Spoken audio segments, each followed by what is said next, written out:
Καλημερίζω τους φίλους και τις φίλες. Καλές γιορτές να έχετε, με υγεία σε εσάς και τις οικογένειές σας. Και καλά Χριστούγεννα.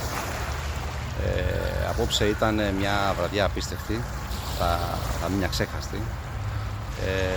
Με ιδανικές συνθήκες, τουλάχιστον για μένα και στα νερά του Ψαρέβου. Θα πω ότι δεν είχαμε φεγγάρι καθόλου φεγγάρι. Ψιλόβροχο, είχαμε όλο το ψιλόβροχο μέσα στο βράδυ. Τσίρι δεν μας άφησε. Χαμηλό βαρομετρικό, άπνοια σχεδόν παντού, έως τουλάχιστον στο ψαρεύαμε, γιατί μετά μας έπαιξε ένα ανατολικό και σταμάτησα και ψάριμα και έλειξε εκεί πέρα. Ρίχια παντού, όλα αυτά μαζί συνέθεσαν το puzzle, το ψαρευτικό, το σημερινό, το χθεσινό.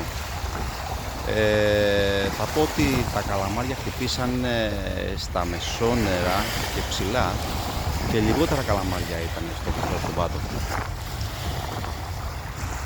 Δύο λόγια για τον εξοπλισμό μας.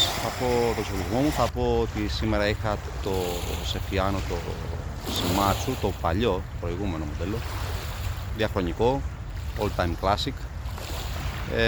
Το είχα συνδυάσει όπως πάντα με ένα Daiwa του Echo LT 2000. Καλαμαριέρες, φυσικά ο αρχηγός μου πάντα αγαπημένες στην LT. Και από πίσω ακολουθήσαν φυσικά Εγκίνιο και Ντάκι. Καλαμαριέρες φτηνές, τίμιες, κάνουν τη δουλειά τους, αποτελεσματικές 100%.